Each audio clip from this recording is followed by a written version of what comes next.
Hey guys, John here from the esports department, breaking down the LPL slate for tonight. Leading into the big LEC slate tomorrow morning, the breakdown for that is already up. If you haven't seen it, go check it out. All the stats up on the site, projections for both those slates, this one and that one, so make sure to check them out. Feels a little weird being back to a two-game slate again, where there's really just not as much to talk about as there are on those big LEC and LCS slates on the weekend. But let's talk about this one real quick. We got RNG minus 500 and LNG plus 315. This seems like a pretty lopsided matchup to me. I'll talk about this one a little bit more in relation to the other matchup that's going on today, because I think the comparison today is really important. The other matchup's FPX minus 550 against BLG plus 330. So, as people go into this slate, RNG has been very, very good this season. FPX has not been good. BLG has not been good. And LNG won their last matchup, a surprise victory over FPX. So LNG and RNG both kind of maybe should have a slightly better taste in people's mouths than FPX and BLG.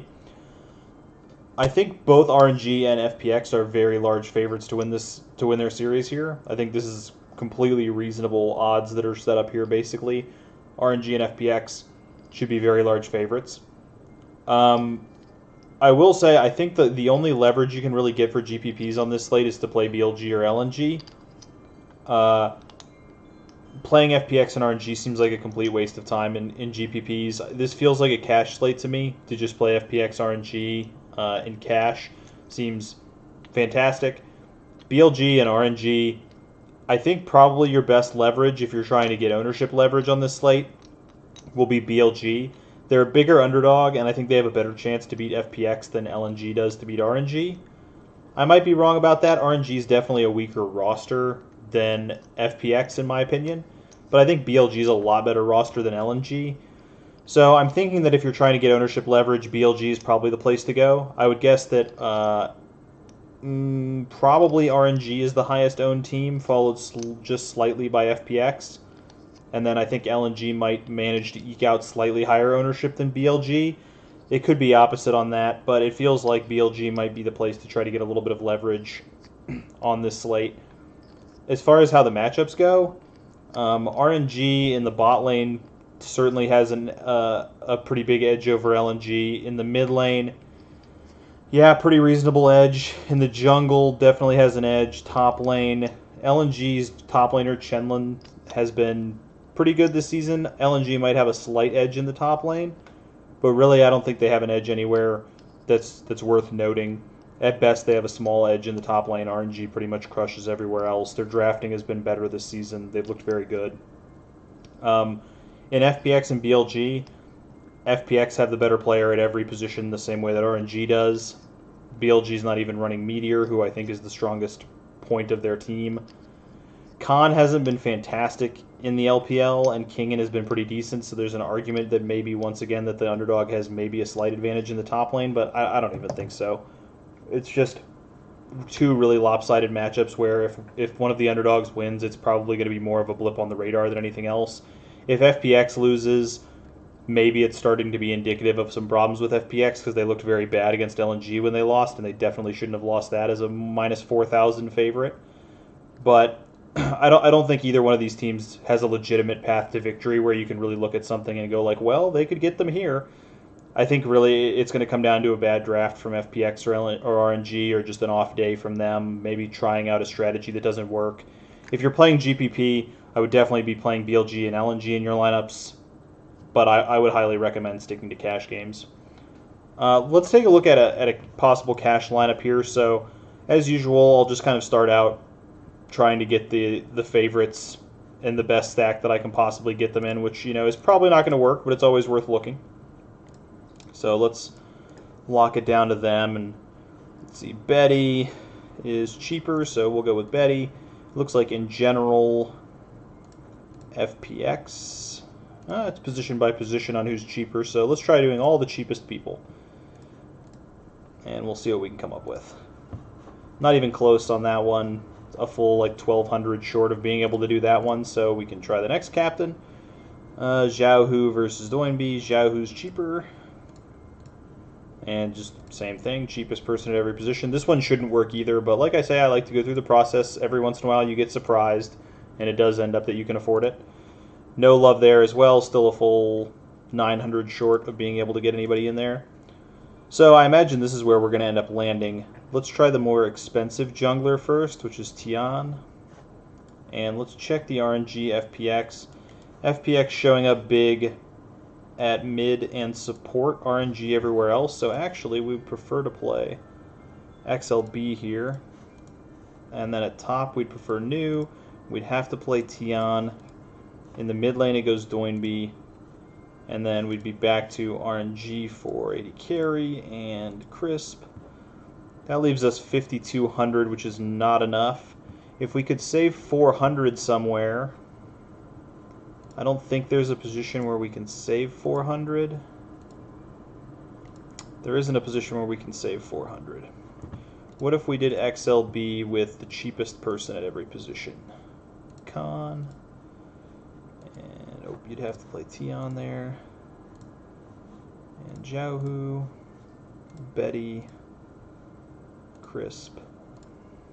Okay, so if you play the cheapest person at every position, you can get an RNG 3-3 that does fit with FPX team. It would be an upgrade to play new, but there's no additional money there. And Ming is more expensive as well. It's just really unfortunate the way that this works out. The only way you can even get a jungle captain with these two teams is to play the lowest expectation player at every position. Let's see what happens if we... Oh, I should have saved that. Let me rerun that real quick just so that I can get a number on it. I'm interested to see if maybe changing our captain and lowering it even more might find a way to increase, since we could get the higher value people. 587.8. So let me just take a note of that real quick. I'll note it right at the bottom. 587.8. And let's go back and have a look. See what happens if we lower to a top laner as our captain. So what if we went new, who's the highest expectation top laner? And then every other position we just played the highest expectation player. So we could get XLB, we could get Doinby, we can get Betty, and we can get Crisp. And then we throw a team on that. Both teams expect to X about the same. I'd say probably RNG if we could choose. 589.5. So it actually projects higher for us to go with a new captain lineup.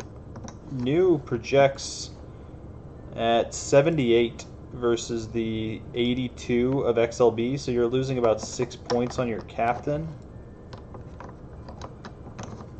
The scary part about this lineup, so it makes sense, but the scary part about this lineup is that there are some series where your top laner just does not get involved at all. And that makes it a little bit sketchy to have a top laner as your captain. But his average projection, they're one of those roles that's like highly variant. You're going to see top laners that have like 90s and then top laners that have like high 50s because they just didn't get involved at all, even in wins. Whereas jungle's a bit more of a consistent position, 80 carry and mid as well, very consistent position. Support is very inconsistent, just like top lane. Some games the supports are heavily involved, some games they're not. When you see this like 74 average for the supports, a lot of times that means they're actually in the 80s or 90s, or they're actually in the 60s or high 50s. And it's kind of the same with top laners. So it's a little bit sketchy to go this route, but you do gain a full 2 points. Full 2.3 points. Or no, 1.8 points. 1.7. You gain full 1.7 points of value. Given the risk factor in new not getting there, to be honest with you, it's probably just better to play the other lineup. Just because if there's even like a 5% chance that new doesn't get involved and the edge is only 1.7, it's probably just better to go the other way. But this bothers me just as much going with this lineup, because if you go with this lineup, not only are you getting the lower value players at a lot of these positions, Well, let's see. What are you really getting here? At support, you're getting the higher expectation player. At AD carry, you're getting the higher expectation player. At jungle, you're getting the higher expectation player and captain. So it's mid and top. You're only losing 2 of your highest expectation players. And it's about a 6-point gap between Doinby and Xiaohu, and like a less than 5-point gap between Khan and Nu. So it's not like you're losing a ton, I guess. It's hard not to say that this is probably the best lineup you're going to find. Cat's knocking over stuff. This is probably the best lineup you're going to find. Like I said, it loses out an expectation to that new captain lineup, but I think given the volatility of the top role and the fact that you're playing cash games and you want to be as consistent as possible, you're probably better off playing this one.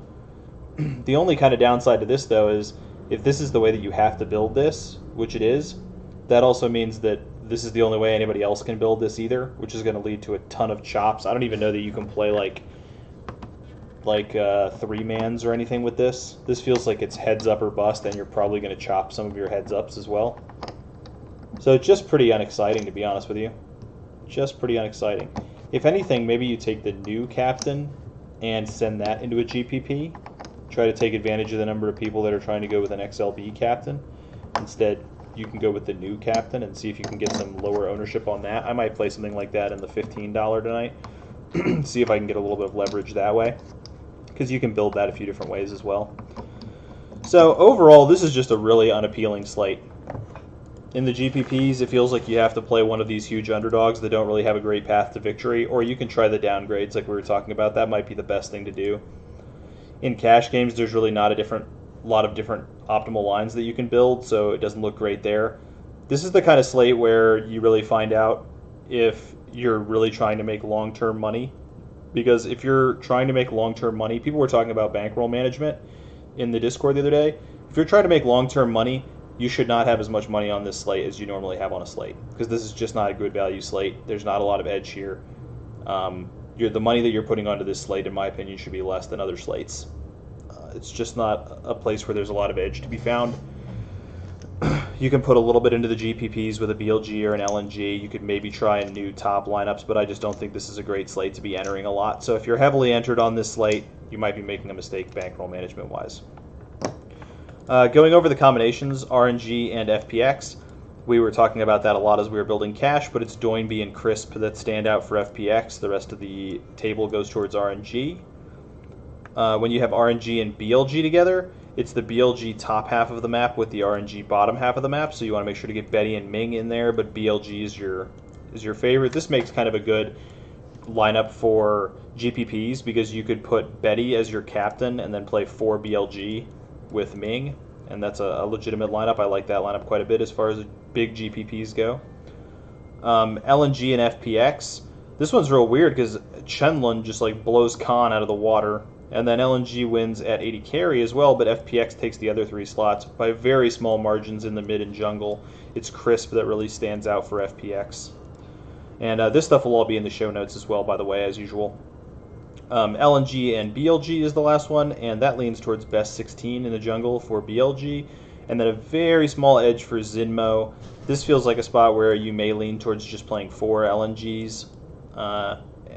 You could maybe play 4 LNG with best 16 and just play the LNG support, since the difference is just 0.65, not a huge difference in the projections there.